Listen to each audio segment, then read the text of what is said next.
जब 30 अगस्त 2021 की रात अमरीकियों के मुकम्मल इनखला और इसके बाद तालिबान की तरफ से खुशी के इजहार में चलाई जाने वाली गोलियों की तड़तड़ाहट काबुल की फिजाओं में गूंज रही थी, हम दुनिया को इस बारे में ताज़ा तरीन अपडेट्स देने में मसरूफ थे।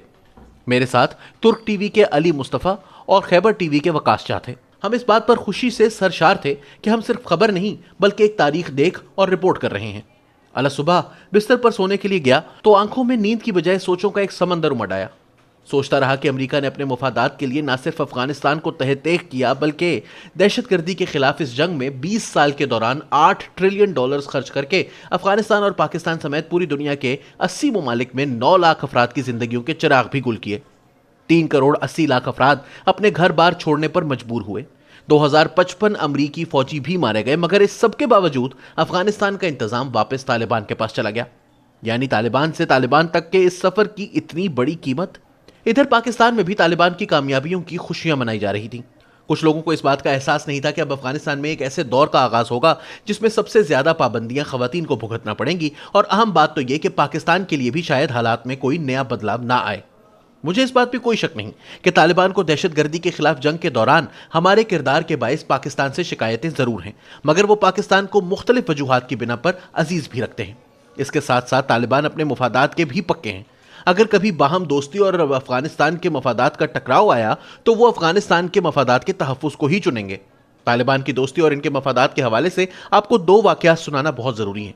दोनों के रावी ISI के ही 3 साबिक सरबराह हैं। पहला वाक़या 11 सितंबर 2001 के वाक़यात को बमुश्किल एक ही साल गुजरा था कि मार्च 2003 में मुल्ला उमर के सबसे मोतमद साथी और पूरी दुनिया में हक्कानी नेटवर्क के बानी के तौर पर पहचाने जाने वाले जलालुद्दीन हक्कानी इस्लामाबाद पहुंचे, जहां इनसे उस वक्त के ISI chief lieutenant general Ehsanul हक की मुलाकात हुई। ISI के सरबराह ने बैनुस्सतूर जलालुद्दीन हक्कानी को अमेरिका की तरफ से पाकिस्तान पर दबाव और इसके तहत पाकिस्तान की मजबूरियों के बारे में आगाह किया तो जलालुद्दीन हक्कानी ने कहा कि आप हमारी फिक्र ना कीजिए, हमें आपके मसाइल का इदराक है, आप अपने वतन पाकिस्तान का ध्यान करें क्योंकि हम इसे भी अपना घर तस्वुर करते हैं।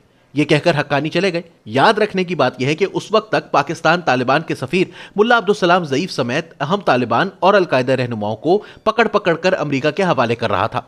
इस माहौल में भी जलालुद्दीन हक्कानी की तरफ से ऐसी बात करना हैरानकुन था। जलालुद्दीन हक्कानी जनरल एहसान से मुलाकात के बाद साबिक ISI चीफ जनरल हमीद गुल से इनके घर जाकर मिले थे। दोनों के दरमियान 80 की दहाई से बाहमी शनासाई थी। जनरल हमीद गुल ने मुझे एक इंटरव्यू में बताया था कि हक्कानी को मुशर्रफ हुकूमत की तरफ से तालिबान के सरबराह मुल्ला उमर का साथ छोड़ने का कहा गया था। जब हमीद गुल ने हक्कानी से पूछा कि इसका फैसला क्या है तो हक्कानी ने हमीद गुल से सवालिया अंदाज में पूछा कि मैं मुल्ला उमर का साथ कैसे छोड़ सकता हूं, मैंने इनके हाथ पर बैत कर रखी है। हमीद गुल ने उसी शाम जलालुद्दीन हक्कानी के एजाज में एक इशाइया भी रखा था जिसमें साबिक army chief general Aslam Beg को भी मदऊ किया गया। वही असलम बेग जिन्होंने अफगानिस्तान में तस्वीराती गहराई या स्ट्रेटेजिक डेप्थ का नजरिया मुतारिफ करवाया था। इस मुलाकात में यह बात अहम थी कि जलालुद्दीन हक्कानी पाकिस्तान के मुखालिफ नहीं थे बल्कि मुश्किल वक्त में पाकिस्तान की मजबूरियों को समझ रहे थे। दूसरा वाकया लेफ्टिनेंट जनरल जावेद अशरफ काजी पाकिस्तानी खुफिया एजेंसी ISI के साबिक सरबराह रह चुके हैं। 1996 में वो तालिबान के क़याम और उरूजो ज़वाल के ऐनी शाहिदीन में शामिल हैं। उन्होंने एक हालिया मुलाकात में मुझे तफसील से बताया कि किस तरह पाकिस्तान ने तालिबान की पहली हुकूमत के क़याम के बाद इनकी मदद की। उन्होंने बताया कि उस वक्त major general Safdar Hussain ISI में इनके मातहत थे, जिन्हें मुल्ला मोहम्मद उमर के पास भेजा गया कि इनसे अफगानिस्तान और पाकिस्तान के दरमियान ड्यूरेंट लाइन के बारे में अमूर को तय किया जाए। वैसे तो पाकिस्तान की तरफ से यह मामला तय था, मगर अफगानिस्तान की तरफ से इसे गैर जरूरी तौर पर वक्तन फवक्तन तनाज़े के तौर पर पेश किया जाता था। जावेद अशरफ काजी बताते हैं कि सफदर ने मुल्ला उमर से इस मामले पर बात की और उन्होंने कहा कि हम इस मामले को देखेंगे। वक्त गुजर गया लेकिन मुल्ला उमर ने ऐसा कुछ न किया। आज मुल्ला उमर और जलालुद्दीन हक्कानी जिंदा नहीं बल्कि दोनों के बच्चे नई अफगान काबीना में कलीदी ओहदों पर फाइज हैं। वो यकीनी तौर पर पाकिस्तान समेत अपने तमाम पड़ोसियों से अच्छे ताल्लुकात के हामी हैं, लेकिन ऐसा करने में वो कभी अफगानिस्तान के मुफादात को दांव पर नहीं लगाएंगे।